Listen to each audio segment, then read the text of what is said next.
heard live every Monday through Friday from 6 to 9 on 90.7 FM WLMW, New Hampshire Family Radio, and available 24/7 live or archived at GerardAtLarge.com. Be sure to tune in. GrokTALK. Oh, I turned too many mics on before they were on people's heads. Oh, my bad. I apologize. Scrunch, rattle. Scrunch, rattle, clunk, bang.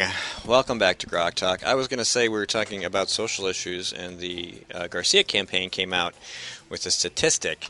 Ann Custer apparently has only voted on 2% of bills or whatever resolutions regarding social issues, yet she's running on being the defender of social issues, except for the other 98% of the time. So anyway.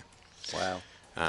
I see a backlash coming on social issues, and I think that the conservatives are going to get more credibility. I think this conventional wisdom is that, we'll give up on those because those are over. I don't see it that way. I see a backlash really coming, and coming soon. Skip's like, please, sir, may I have a headset? And I think we should. I think we should trumpet those issues because I think those are actually. Look at the abortion debate. That the numbers are very close in terms of pro-life, pro-choice people. It's swinging pro-choice. And it's swinging. He's it's still swinging talking, pro-life. even though he doesn't have it. Were you going to say something? Yeah. Because you took his headset. Or did you just want to stop him from talking? Mike Rogers was saying it's swinging pro-life, which it is swinging pro-life, and and part of it is because the videos are out, right? The in utero videos. When people start to really see, more and more people are shifting to a pro-life position. So. Holy cow. The post I put up last night, which was a stunner from the American thinker, writer by the name of Sally, whose last name I can't pronounce, went through all of the stuff that the base, the conservative base, is so upset with the Republican elite, the Republican establishment. And a big part of that, when you talk about the backlash, and you talk about the social issues, we've seen the elite, the Republican establishment, run away for years now, more than a decade. Social issues don't count. They're too divisive. They're too controversial. The problem is, in real world, social issues matter. And by running away, they've basically hung the conservatives out to dry. Not only that, but they deride them. They denigrate them. They go after them and tell them to shut up because we can't make waves to win elections. So how'd that work out for the Republicans here in New Hampshire in 2006 and 2008? Then the conservatives roared back and said, we don't care. We're uniting with the libertarians over limited government, and we drug the NHGOP folks across the line, and then we got hammered for it. Right. And once again, we're seeing, remember, you don't have a mic, Mike. The social issues matter because all social issues have a fiscal cost. And by ignoring it, why should we help people that are telling us, shut up? This is the dichotomy, what I consider the plain view, plain spoken truth of I'm supposed to help people, like you were reading from that email earlier today, that don't like me to say anything. They don't value what I believe, and yet I'm supposed to support you in being the junior lackeys of the welfare state and the junior partners of the Democrats, but I'm not supposed to say anything right now? Screw you. The unwritten principle of voting for the winner of the primary, I'll go with that, but only after those primary winners start following the actual written principles of the party. And part of that is, whether you like it or not, whether you're embarrassed or not, whether you think that's too low brow or not, and I really think that's the problem. As long as you're not going to support the party platform, then why should I support They don't realize that the president of SNHU is not going to vote for them if they do that. That all of those illegal immigrants who come across the border to get the free stuff, they don't vote for Republicans. They vote for Democrats. That's the way it is. You can talk about illegal immigration and making it legal, but all you're going to do is make more Democrat voters. If you aren't even smart enough to look at the numbers, I mean, these people don't care. They're just trying to get you to lay down. And if you do, they will eventually replace you with real Democrats. And we're having the 7 bad years right now with Obama: flood, pestilence, and plague. We have the flood of illegal immigrants. We have the pestilence of tuberculosis and EV68, and we have the plague of Ebola. Waiting for the frogs.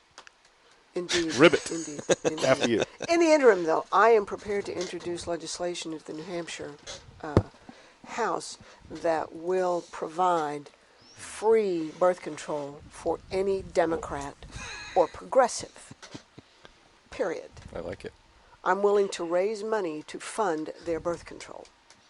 Yeah, a couple jokes came to my mind, but they're very. I had a discussion about that very briefly with Mark Stein a couple of years ago. I would love it to think that they're actually self-limiting their population, but it never seems to quite work out. There always seems to be. Maybe that's why they want the immigrants. Because they're very good at recruiting. They have the whole educational system. They have the old media entertainment complex. They own it all.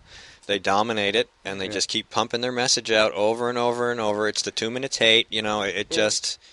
It never ends, and Breitbart was right. We still aren't taking over the media culture. That is where the battle is won. That is why we do this program. That is why we blog. That is why, you are not going to win unless you keep sending your message out, hoping with bait on a hook that somebody's going to take it and go, oh yeah. Yeah, I'm trying to influence at the university level, but media is where it's at. The Tea Party movement should spend all of its time on media, as far as I'm concerned, trying to infiltrate media, protest at media outlets, because that's where the action is. And if you take over the media, then you can get to education. I mean, because you're not going to do it the other way. Yeah, it's happening little by little, I think. I think it's starting to really happen. Okay, I'm going to interject once more. Breitbart said the same thing. Politics is downstream from culture. When the Republicans say they're not going to engage in the culture, then they're basically saying, well, we're staying home. The exact same thing that they berate us about doing. Well, if you're not going to engage in the culture, you're going to lose, period. That's why Rick Santorum's gone to head up a movie company. But you're absolutely right, Steve. Absolutely right, because if you don't change the culture, you're not going to change the politics. But I also liked your line that you just said, and I'm not even sure that you realize it. I think GrokTALK has a new tagline. Bait on a hook. Bait on a... Chum the waters. Bait on a hook. Okay, I'll write that down. That's good. We'll use that next week. It is happening, and I believe there's some room. A hook. I think there's some room in the kind of independent, college-educated sort of middle to pull people in. I think there's people are waiting. My students, when they come in, they're relatively conservative when they start, but when they're done, they're propagandized. They lose it. They're lost. But I think there's room in the middle. Do you ask them, hey, have you figured out how you're going to pay for your portion of the national debt? Oh, yeah, absolutely. Forget retirement. You need to bring us into your class. I'd love to. Love to bring you into our Have a panel discussion. I would absolutely love to do that. Well, what I'm hoping to do is that the school will allow me. I actually want to start a men's center on campus, right? Because there's the women's study, the women's. I know, rape culturist, misogynist, right?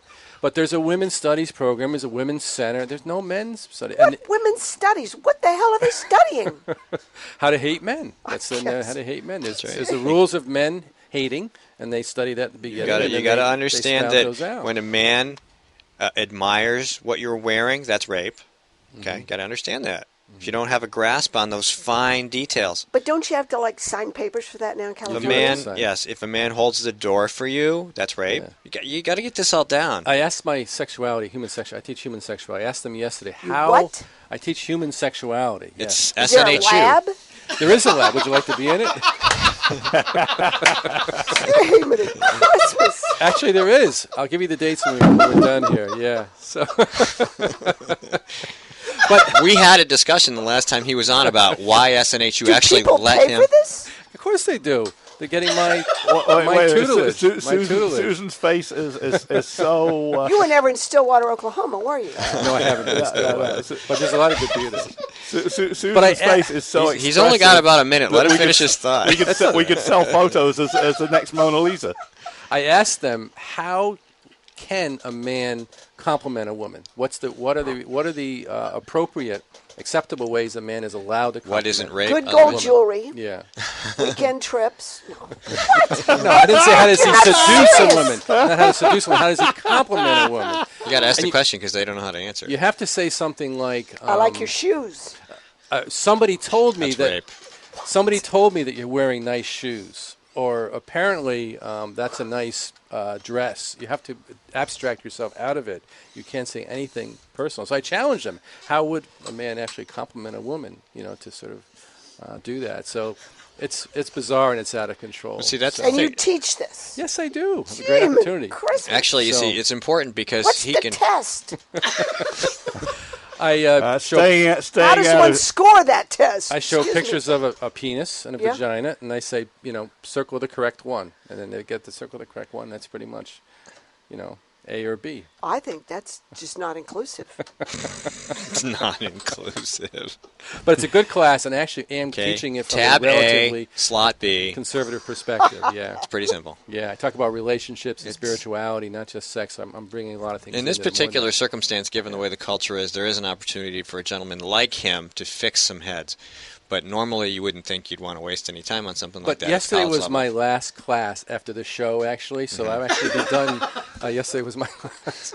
So are But they- now I have proof. If they fire me, that there's a reason that they fire me. So I actually can. Maybe I can sue somebody now. Maybe my first lawsuit in life. lovely. Maybe.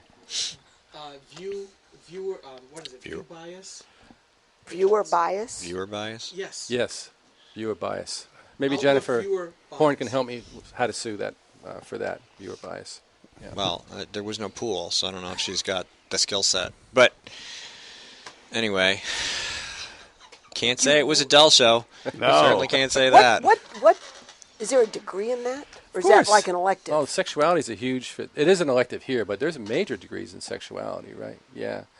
And, Kinsey, I got mine from the School of Hard Knocks, if Rough that's what you want. many people blame Kinsey for really knocked the up. beginning of the beginning of the sexual revolution was really the beginning of progressivism in the United States. It really pushed it forward, right? There's a So lot it's of all about connections. I Kinsey, mean, right? if you go all the way back, abortion Jeez, I've today is a gotten result of the contraception decision, and so let me know when you're going to do that so I can take. All right, well, next week on human sexuality in New Hampshire. Oh wait, no, on GrokTALK, we have guests. We always have guests. And next week we'll let Skip talk more. So thanks for spending some time with us. We'll try to get the pool boy back, pool guy. We'll try to get pool guy back to make sure that we can have a chat with him about this situation that he has, and maybe you can help us help him figure out whose deck fell in to Jennifer Horn's pool. Welcome back next week. That's all I got. We'll be back next week. We'll see you. Thanks for tuning in.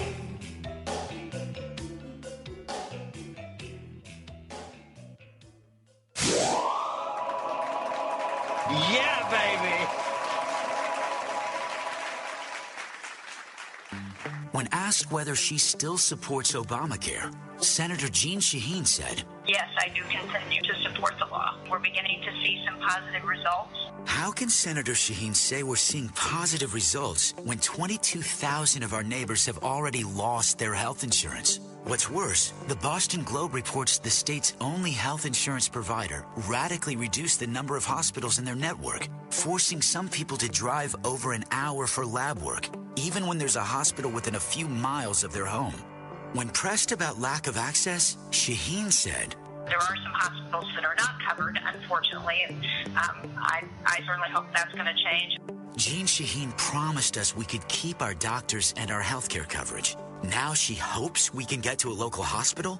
Call Senator Shaheen at 603-647-7500. Tell her we need more than hope. We need leadership. Paid for by Citizens for a Strong New Hampshire. Senator Jeanne Shaheen said, if you like your current health plan, you can keep it. That's not true, Senator. 22,000 New Hampshire citizens have been kicked off their insurance plans. Hospitals in Rochester, Concord, and Portsmouth, they aren't allowed to provide care under the exchange. Senator, you were wrong in your comments. You should apologize for your misleading remarks. I'm calling Senator Shaheen at 750-3004 and telling her I want my doctor back. You should too. Paid for by SaberPac.org, not authorized by any candidate or candidate committee. All of the music on this program comes to us through Creative Commons licensing from Kevin MacLeod at Incompetech.com. The opinions expressed on this program are those of the speakers, and not necessarily those of CNHT, GrokTALK.com, or anyone else for that matter. GrokTALK.